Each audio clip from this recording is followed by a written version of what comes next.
dân sinh cà phê ngắm bụi bôi là luồng đắm xa mê nó phá lại trong ngày gì nó đúng lại trong ngày gì ô gian im này ô gian gì đăng gian măng hay mô cả thiệt tô lê cả thu ra đi hay nở hô riêng rong cả rong thì bồi mà chung luôn về ngã luôn khi bùm mà để câu đã ô ý dia tông đón lâu hiếm bồi mà chung luôn về ngã luôn khi bùm mà để câu đã ô ý dia tông đón lâu hiếm bồi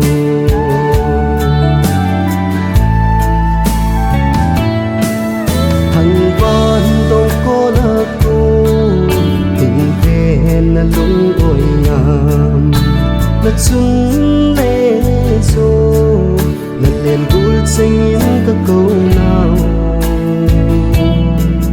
hai dưng tia thêm đâu va lại ra nó tân dinh là mê lòng cô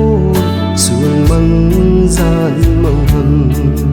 thao thá bê in đầy hung lê mừng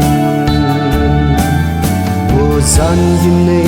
ô gian gì đăng gian măng hay mô cả thiệt tu lê cả thu ra đi hay nở hô riêng rong cả rong thì bồi là chân luôn về ngã luôn khi bùm mà là câu đã ô ý dia tông đón lâu là hiếm bồi là chân luôn về ngã luôn khi bùm mà là câu đã ô ý dia tông đón lâu là hiếm bồi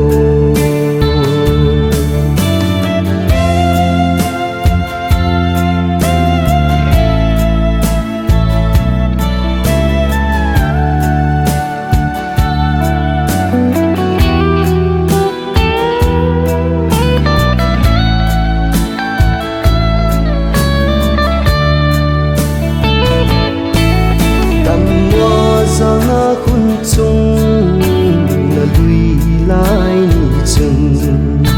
đi tí tình in xì lùng in dòng cá na gel cô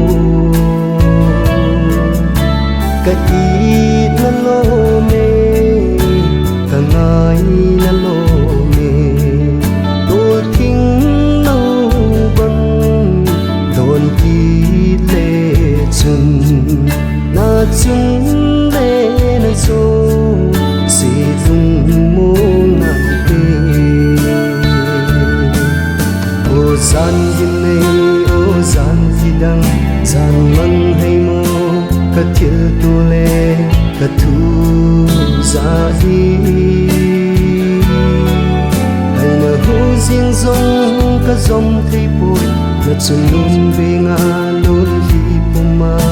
là câu đã ô ý dia tông đón lâu là hiếm bồi là chân luôn về ngã luôn khi bùm mà là câu đã ô ý dia tông đón lâu